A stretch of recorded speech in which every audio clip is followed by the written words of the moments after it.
사랑합니다. 제가 5살 혹은 6살 때의 일입니다. 그 당시에는 저희 아버지는 공주의 월송동이라는 곳에 시골 마을에서 개척교회를 이제 시작하셨습니다. 그리고 저희 어머니는 초등학교 교사로 이제 재직 중에 있었습니다. 그래서 저는 유치원에 맡겨져야 했습니다. 하루는 그 유치원에서 돌아오는 그 차를 타고 집 앞에 내렸는데, 근데 문을 똑똑똑 두드려봤는데 아무런 반응이 없는 겁니다. 그러면 그냥 어디 잠깐 가셨겠구나 생각하고 기다리면 될 것을, 너무나도 어렸었던 저는 내가 버려졌네 라는 생각으로 그 마을 막 뛰어다녔습니다. 참 이게 저에게는 아주 충격적인 일이었나 봅니다. 원래 5살, 6살 때의 일은 잘 기억하지 못합니다. 그렇지 않습니까? 그런데 그 기억이 저는 아직도 선명합니다. 그 당시에 내가 버림받았다라는 그런 생각, 그게 저에게 아주 커다란 두려움으로 다가왔었고 또한 외로움으로 다가왔었습니다. 그래도 다행인 것은 그렇게 마을을 막 돌아다니면서 부모님을 찾던 와중에 한 트럭 기사 아저씨가 저를 딱 붙잡고 "왜 울면서 돌아다녀? 너희 집 어디야?" 라고 하면서 저를 다시 집으로 데려다 주었었습니다. 마침 다행히 또 그때 저희 부모님이 집에 돌아오셨었지요. 이 기억은 저에게 아직도 커다란 그런 기억으로 남아 있습니다. 그래서 저는 이 외로움이라는 것, 그리고 남겨졌을 때의 그 버려졌을 때의 그 두려움을 저는 너무나도 잘 알고 있습니다. 그리고 그 이후로도 저는 참 외로운 시간을 많이 보냈었던 기억이 있습니다. 왜냐하면 저희 아버지가 이제 사역지를 옮기기도 하시고 또 저희 어머니도 전근을 가시기도 하시면서 저는 초등학교를 5군데나 다녔습니다. 이게 단순 계산만 해도 1년에 거의 한 번씩 초등학교를 옮겨간 그런 횟수입니다. 뭐 한 번은 3개월 만에 그렇게 학교를 옮겼던 기억도 한 번 있습니다. 그러다 보니까 저는 항상 학교에 가면은 외톨이였고 새롭게 적응해야 되는 그런 안타까운 아이였습니다. 그리고 제 성격이 원래 내향적입니다. 참 어려웠습니다. 그래서 저는 이 외로움이라는 것, 그리고 누군가에게 버려진 듯한 느낌, 아무도 나를 돌봐주지 않는 것만 같은 그런 느낌을 저는 너무나 잘 알고 있습니다. 그런데 그럼에도 저는 이것을 더 뛰어넘는 하나의 두려움을 더 가지고 있습니다. 무엇이냐면 하나님께 버림받는 것입니다. 물론 천국에 들어가지 못하는 거, 이것도 너무나도 두려운 느낌입니다. 그런데 이것뿐만이 아니라 하나의 더 그런 두려운 느낌이 있는데, 무엇이냐면 무언가 내가 이 일생을 살아나가면서 수고를 하는데, 그리고 수고 가운데 때로는 핍박도 당하고 마음이 찢겨지는 일도 있는데, 그 모든 순간마다 하나님의 도우심이 느껴지지 않고 하나님의 위로하심이 없는 것만 같을 때, 하나님이 무언가 함께하지 않는 것만 같은 그런 느낌이 들 때마다 저는 사무치게 커다란 큰 두려움을 느끼는 경우가 참 많습니다. 우리 성도님들은 어떠십니까? 나는 그래도 열심히 교회에서 일을 했고, 그리고 세상 가운데 나아가서도 그리스도인답게 열심히 살았었던 그런 기억이 있지만, 그러나 여전히 나의 삶은 뭔가 변화되지 않고, 기도를 해도 하나님은 응답하시지 않는 것만 같은 그런 막막한 그 상황 가운데서 우리 성도님들은 어떤 감정을 느끼십니까? 하나님께 울부짖는데, 나 너무나도 힘들다고 그렇게 울부짖는데 하늘 문은 닫힌 것만 같고 나의 기도는 하나도 듣지 않으시는 것만 같은 그런 상황이 다가왔을 때 성도님들은 어떠십니까? 많이 힘겹지 않으십니까? 그런데 오늘 하나님은 말씀하십니다. 그럼에도 나는 너희와 함께하고 있다. 너희들이 그런 상황이다 할지라도 나는 여전히 너희와 함께하고 있고 너희를 지키고 있고 또한 너희를 위로하려고 노력하고 있다 라고 말씀하십니다. 오늘 본문을 통해서 이 말씀을 들어보기를 원합니다. 사도행전은 누가복음의 후속작입니다. 사실은 하나의 책이라고 봐도 무방할 정도로 그 저자도 동일하고 또한 예상 독자도 동일했습니다. 누가라는 사람이 데오빌로라는 인물에게 적은 2개의 책입니다. 그리고 이 2개의 책은 연결되어집니다. 그럼에도 이 2개의 책은 서로 다른 특징을 가지고 있습니다. 누가복음은 예수님이 어떤 일을 하셨는지 그 행적을 하나하나 밝히 보여줘서 예수님이 실존하신 분이고 그분이 진짜 구원자다라는 걸 알려주기 위해서 작성되어졌습니다.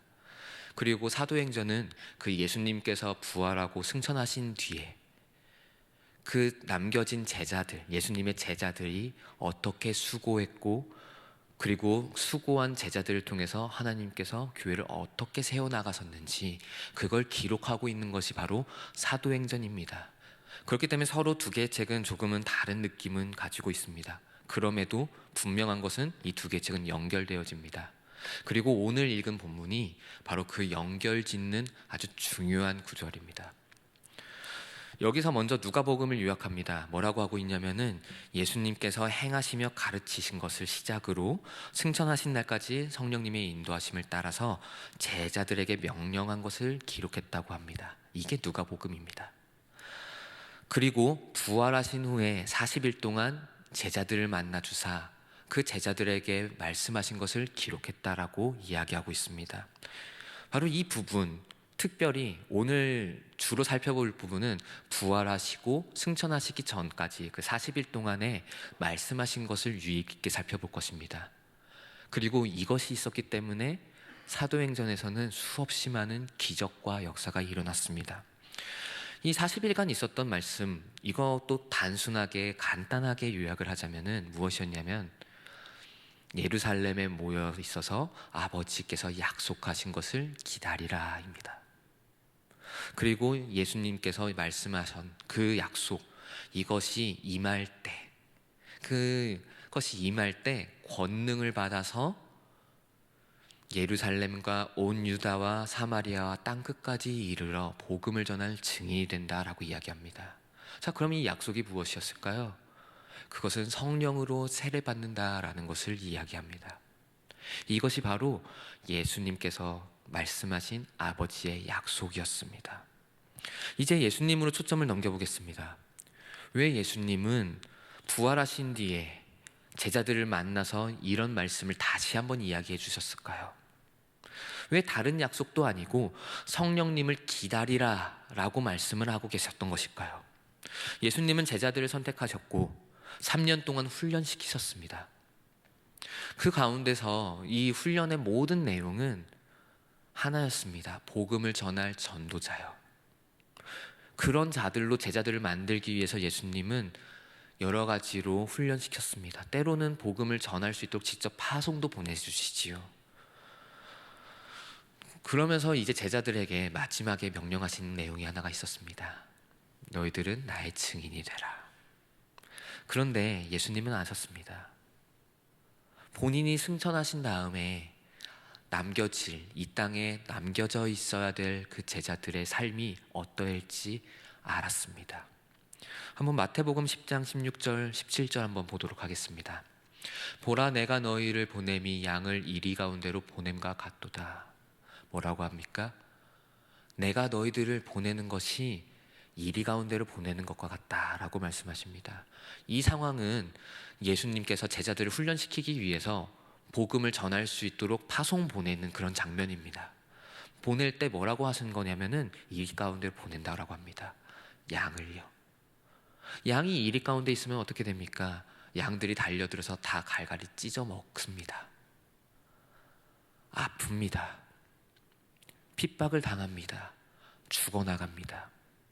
예수님은 이 사실을 알고 계셨습니다. 그리고 또 17절에는 또한 이렇게 말씀합니다. 그들이 너희를 공회에 넘겨주겠고 그들의 회당에서 채찍질하리라. 뭐라고요? 채찍질을 합니다. 마찬가지였습니다. 예수님께서 이제 승천하시는 그 상황에서 예수님께서 원하신 거는 제자들이 파송당하는 겁니다. 이제는 그 예루살렘 지역, 유다 땅 그곳만 있는 게 아니라 땅 끝까지 넘어가는 것을 바랬습니다. 그런데 동일하겠지요. 양이 이리떼에게 들어가는 것과 같은 그런 모양새. 복음을 들고 들어갔는데 진리를 선포하는데 사람들은 그것을 진리로 받아들이지 아니하고 오히려 핍박하고 고난을 주고 찢고 채찍질할 그럴 상황을 예수님은 이미 알고 계셨습니다. 너무나 잘 알고 계셨습니다. 그런데 그렇다면은 이런 것을 보는 예수님의 마음이 어떠했을까요? 3년 동안 먹고 자며 같이 생활했었던 그 예수님. 그런데 안 그래도 슬픈데 더 슬프게 하는 그런 마음이 하나가 더 있었을 겁니다. 무엇이냐면요, 그래도 제자들이 그래도 괜찮은 사람들이었다면은, 정말 완전한 사람이었다면은 그래도 믿고 맡길 수 있었을 겁니다. 그런데요, 제자들의 모습을 다시 한번 생각해 보십시오. 우리들과 똑같지 않습니까? 동일하게 연약하지 않습니까? 수제자라는 베드로는 자기 한 목숨 살겠다고 예수님을 3번이나 부인했습니다. 무리를 걸을 때 믿음이 연약해져가지고 빠져버리기도 합니다. 그리고 제자들은 예수님한테 와가지고 막 이렇게 이야기하지요. 나중에 예수님의 우편에 앉을 자가 누굽니까? 자기가 넘버 1의 신하가 되고자 하는 그런 것 때문에. 사실 예수님은 그런 걸 원하지도 않았는데 너무나 부족합니다. 너무나도 연약합니다. 오병이어 사건에서도 예수님의 제자들의 연약함 드러나지 않습니까? 사람들은 많고 먹여야 되는데 우리가 가진 돈으로는 도저히 먹일 수가 없습니다. 그래서 일어난 게 오병이어 아닙니까? 예수님의 제자들은 여전히 너무나도 부족했습니다. 영적인 그런 너무나도 부족한 존재들, 절름발이요 소경인 자들이었습니다. 제가 아내가 임신한 다음에 서로 이렇게 이야기한 적이 있습니다. 만약에 우리 자녀가 장애를 가지고 태어나면 어떻게 할 거야? 라고 이제 이야기를 했습니다. 그때 제 마음 안에 있었던 가장 커다란 그런 걱정거리는 장애를 가졌다라는 사실이 아닙니다. 그거는 뭐 내가 조금 더 수고하면 되고 내가 조금 더 노력하면은 키울 수 있기 때문에, 그리고 하나님께서 주신 생명이니까 당연히 감당해야지요. 하나님께서 주신 그런 의무니까요. 그런데 제가 정말 걱정했던 건 뭐냐면은 나중에 우리 부부가 먼저 예수님께서 불렀을 때, 장애를 가진 자녀 혼자 남겨져서 살아나가야 될 그때 어떻게 살아나가겠지? 혼자서라도 어떻게 살아나갈 수 있도록 내가 그렇게 다 기반을 닦아줘야 되는데 할 수 있을까? 그 장애를 가진 그 자녀를 냅두고 내가 먼저 죽을 수가 있을까? 그런 걱정이 물밀듯이 들어왔습니다.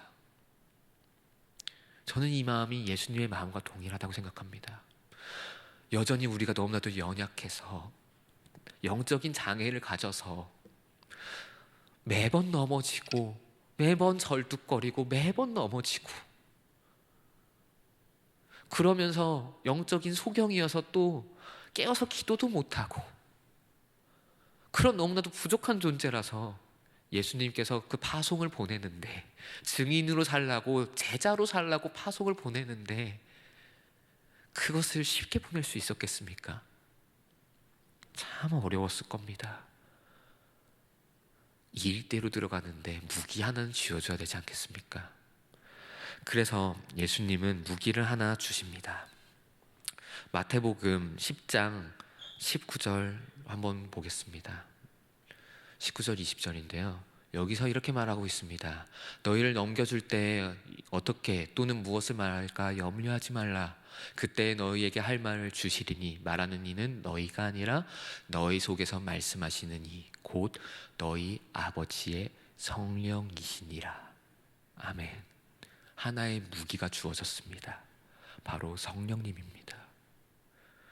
영적인 장애를 가진 우리들, 이리대로 들어갈 때 그냥 찢겨져 갈 것만 같은 그런 우리들을 예수님은 여전히 사랑하셨습니다. 예수님은 떠나지만, 승천하셔서 먼저 하나님의 우편 그 보좌에 앉으러 올라가시지만, 그러나 예수님은 그냥 떠나신 것이 아니었습니다. 우리에게 성령님을 보내주십니다. 그 어떤 무기보다도 가장 강력한 그 성령님을 우리에게 보내주십니다. 이게 바로 예수님의 마음입니다. 그리고 이 모습은 지금 우리에게도 동일합니다. 우리에게도 성령님 내주에 계시지 않습니까? 우리가 너무나도 막막하고 답답해서 하나님께 울부짖을 때, 그런데 응답하시지 않는 것만 같고 뭔가 막힌 것만 같아도, 근데 그럼에도 성령님은 우리 안에 계시고, 그럼에도 성령님은 우리를 인도하고 계시다는 겁니다.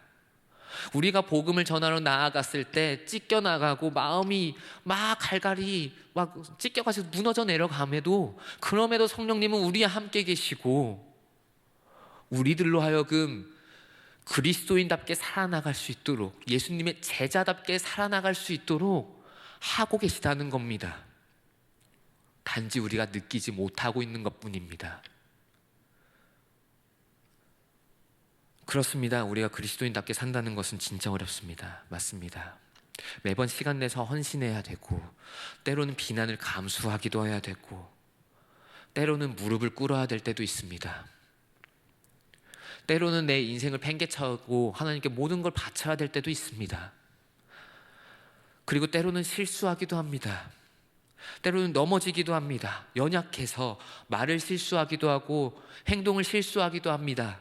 그런데 그 상황 가운데서 예수님이 뭔가 안 도와주시는 것만 같은 그런 느낌이 들 때도 있습니다. 그런데 분명히 분별하십시오. 분명히 분별하십시오. 하나님이 안 도와주신다고요? 하나님이 함께 하시지 않으신다고요? 아닙니다. 그건 잘못된 속삭임입니다. 하나님은 분명히 우리와 함께 하시고 계시고 우리를 인도하고 계십니다. 그래서 예수님은 우리에게 성령님을 보내주셨습니다. 주님의 말씀대로 살 수 있도록. 이 인생이 조금 고달프고 힘겹더라도 절대로 포기하지 않을 수 있도록 성령님을 보내주셨습니다. 영적인 소경이니까, 영적인 절름발이니까 우리를 대신해서 간구하실 분을 보내주셨습니다. 우리의 마음을 감찰하사 우리의 모든 걸 다 아시는 성령님께서 직접 간구하심으로 우리가 그럼에도 이 일생을 예수님께 바치며 예수님의 제자로 살아나갈 수 있도록 예수님은 돕고 계십니다. 예수님은 우리를 떠나신 분이 아니십니다. 절대로 떠나실 분이 아니십니다. 그래서 예수님은 하늘 보좌를 다 내던지시고 이 땅까지 친히 내놓으신 분이시고, 승천하셨음에도 너무나도 우리를 걱정하시고 여전히 사랑하셔서 성령님을 보내주신 그분인 것을 우리 믿길 바랍니다. 말씀을 맺겠습니다. 제가 한 살 한 살 나이가 들면서 드는 생각이 하나가 있습니다. 믿음을 가지는 것도 하나님의 은혜입니다. 맞지요? 그런데요, 믿음을 지키며 살아나가는 것 또한 하나님의 은혜더라고요. 제가 요즘 들어서 살아나가면서 드는 생각, 너무나도 아픈 사람들이 많다는 겁니다. 예수님을 믿는데, 분명히 예수님을 정말로 잘 믿는데 그 인생이 너무나도 고달프고 너무나도 아프다는 겁니다. 그 영혼이 너무나도 아픕니다. 그래서 제가 목사이지만요, 때로는 제가 믿음이 없다고 느껴져요. 왜냐하면 저는 그래도 신앙의 2세여서 나름 평안하거든요. 근데 정말 인생이 너무나도 고달픈 분들의 이야기를 듣다 보면은, 근데 그럼에도 주님을 붙잡고 그럼에도 주님을 따라 나가는 그런 사람들을 보다 보면요, 그분이 너무 대단하게 느껴져요. 그래서 제가 목사지만 저는 믿음이 없다라고 느껴집니다. 이런 점들을 생각하면요, 믿음을 가지는 것 또한 은혜지만 믿음을 지켜나가는 것 또한 은혜더라고요. 하나님이 하셨으니까, 성령님이 하셨으니까. 그래도 울부짖을 수가 있잖아요. 우리가 하나님 앞에 나와서요, 우리가 답답한 거 다 하나님께 다 고백할 수가 있잖아요. 그거 자체만으로도 하나님의 은혜요. 그것 자체만으로도 우리는 살아나갈 이유가 충분하고, 그것 자체만으로도 하나님께서 우리와 함께 하신다는 이야기가 됩니다. 우리 성도님들, 그렇기 때문에 우리 조금만 힘내봤으면 좋겠습니다. 우리 힘내보실까요? 오늘 하루가 너무나도 고달팠다고 해도, 우리의 인생이 너무나 고달팠다 하더라도 우리 조금만 더 힘을 내시길 바랍니다. 그래서 주님이 주신 사명을 감당하는, 주님이 기뻐하시는 한 사람의 아름다운 그런 그리스도인을 살아나가는 우리 성도님들이 되시기를 간절히 소원합니다.